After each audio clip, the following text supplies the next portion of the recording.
चुनाव एक राजा के बेटे का और एक गरीब किसान के बेटे का है। ये चुनाव एक बहुत बड़े अमीर आदमी का और एक गरीब किसान के बेटे का चुनाव है। नमस्कार दोस्तों, मैं खिल कुमार और आप दे रहे हैं जिला न्यूज़ झुंझुनू। आज झुंझुनू लोकसभा का चुनाव नज़दीक अगर आज शुभकरण जी चौधरी का कार्यालय में आप मौजूद हाँ उन्होंने बातचीत करी। उनका मेन मुद्दा ही आप उन्होंने बातचीत करांगा और मेन मुद्दा के ही कहीं ऊपर वह चुनाव लड़ेगा और कितने की उन्हें न्यू लग रही है कि जीत महसूस हो रही है। और कार्यालय में भी देख सको कि निरंतर इनका भीड़ है वह निरंतर जारी है और एक नंबर भव्य प्रोग्राम आप बोल सका वो कर रखा और जनसंपर्क चालू है। और कुछ ही दिन हम सूरजगढ़ विधानसभा, पिलानी विधानसभा और अनेक जितनी विधानसभाओं में उनको दौरा है, जनसंपर्क है और ज़्यादा से ज़्यादा लोग मिलो हर पार्टी हूँ जो उन्हें अच्छी लगे। मैं कभी भी ये नहीं कहता, जिला न्यूज़ की टीम या जिला न्यूज़ चैनल ये नहीं करता कि कोई भी पार्टी का समर्थन नहीं करता।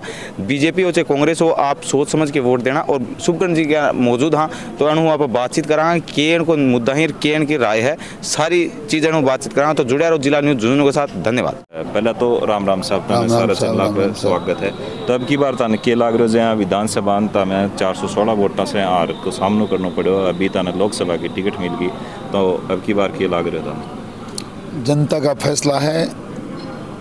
उस वक्त भी जनता ने फैसला किया, हमने स्वीकार किया। मैं तो कर्मयोगी हूँ, काम करना मेरा काम है। पर जनता आज तक उस सदमे से उबर नहीं पाई और जिन्होंने 416 से हराया था उनका खुद का भी वादा है और मुझे भी पूरा भरोसा है कि वहीं मैं कम से कम 50,000 के अंदर से जीत के आऊँगा। अच्छा, तो अभी जैसे मतलब ओड़ा जी ने अभी कल मंच से कहा है कि मैं तो चुनाव लड़ना ही नहीं चाहता था, मेरे तो ये गढ़ में एक तरह से माड़ा ही डाली गई है। तो आप उस तरीके किस तरीके से मतलब उनका कोई ये राजनीतिक पॉइंट है या फिर हकीकत में उन्होंने हार मान ली आपके सामने? देखिए,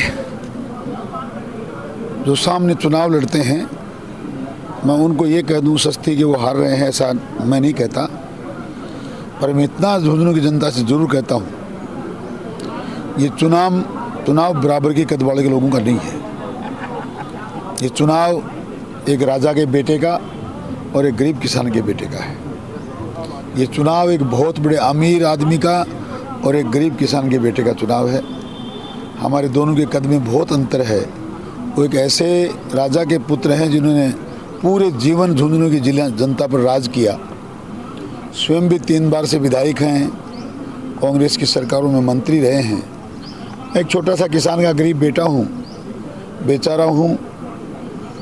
एक बार जनता ने जिताया है, मैंने भरपूर कोशिश की है कि जितना जनता ने मुझे आशीर्वाद दिया उसका मैंने पूरा चुकारा किया, जनता के विश्वास पे खरा उतरा। पिछली बार 400 वोटों से 2 महीने पहले 3 महीने पहले चुनाव हारा हूँ, इससे कोई दो राय नहीं। पर मेरे मन में एक टीस कि मैं भी झुंझुनू की जनता की सेवा करूं, मैं भी ये दिखा पाऊं कि किसान का गरीब बेटा भी काम कर सकता है। और आपको बताऊं, गरीबी जिसने देखी है, जिसने झेली है, वही गरीबी को समझ सकता है, वही जनता की सेवा कर सकता है। माननीय विजेंद्र जी ओला चांदी की चम्मच लेके पैदा हुए हैं, वो गरीबी के बारे में जानते नहीं। गांव में भाषण देना और घूमना दिगर बात है, यथार्थ में लोगों की मुश्किलों को जानना और उनका समाधान करना अलग बात है। वो किस मकसद से ऐसा करें मुझे ये भी नहीं पता, पर मेरा मकसद तय है। मुझे मोदी जी की टीम बनकर, मोदी जी का परिवार बनकर इस झुंझुनू जिले की सेवा करनी है। इस गौरवशाली राष्ट्र का वैभव और बढ़ाना है। हमने तो तय किया है, तेरा वैभव अमर रहे माँ, हम दिन 4 रहे ना रहें। हमें इन बातों की कोई परवाह नहीं। माँ भारती को सर्वोच्च शिखर तक पहुंचाने के लिए, मोदी जी को सालों तक निर्विवाद रूप से नेता और इस राष्ट्र का प्रधानमंत्री बनाए रखने के लिए मैं उनके वाहक के रूप में यहाँ वोट मांगने आया हूँ। हमारा लक्ष्य तय है, हमारा नेता तय है, हमारा प्रधानमंत्री तय है और पूरे देश में मोदी जी चुनाव लड़ रहे हैं, इस बात को भी जनता स्वीकार रही है। अब वो क्या करें, कुछ करें, इस बात से मुझे लेना देना नहीं, लेकिन मुझे ये पता है कि इस देश में कांग्रेस का सुपड़ा साफ है, राजस्थान में खाता खुलने वाला नहीं है। अच्छा, तो जैसे अभी अगर आप चुनाव जीतते हो झुंझुनू लोकसभा से, तो सबसे आपके मेन मुद्दे कौन से रहेंगे जो आप झुंझुनू की जनता के लिए करना चाहोगे? 77 साल के आज़ाद झुंझुनू में इतने मुद्दे मुँह बाए खड़े हैं, सोच नहीं पा रहा किसको 1 नंबर पे लूँ, किसको 2 नंबर पे लूँ। 77 साल में काम कोई हुआ ही नहीं, सारे के सारे काम बाकी हैं। 34 साल तक लगातार नहर के मुद्दे पे यहाँ चुनाव लड़ा गया। सबसे पहले किसान की ज्वलंत समस्या पानी है, मुझे वो नहर का काम पूरा करवाना है, पीने का पानी लाना है। उदयपुर वाटी में, पहाड़ी क्षेत्र में, बुहाना में, सिगाना में त्राही मची हुई है। एक एक बूंद पानी के लिए तरस रहे हैं। उन लोगों को पीने का पानी मुहैया कराना है, सिंचाई का पानी लाना है।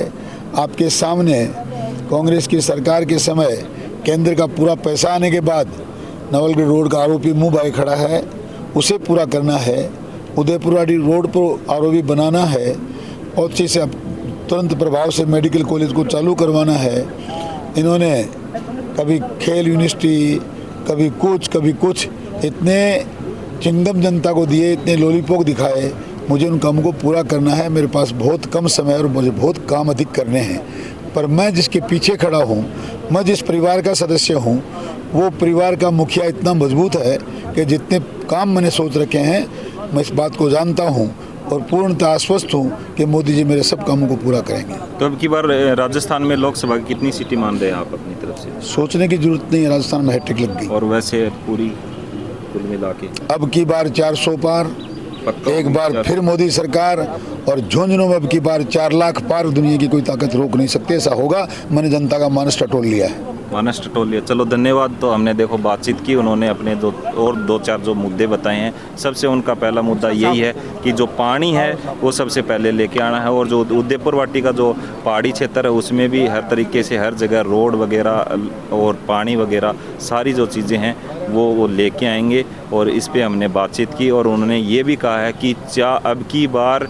400 पार और झुंझुनू में 4 लाख पार, मतलब 4 लाख अंतर से जीतेगी भाजपा की। यहाँ से शुभकर्ण चौधरी जीतेंगे, उन्होंने साफ तौर पे कह दिया है। जनता ने बोले मानस बना लिया है।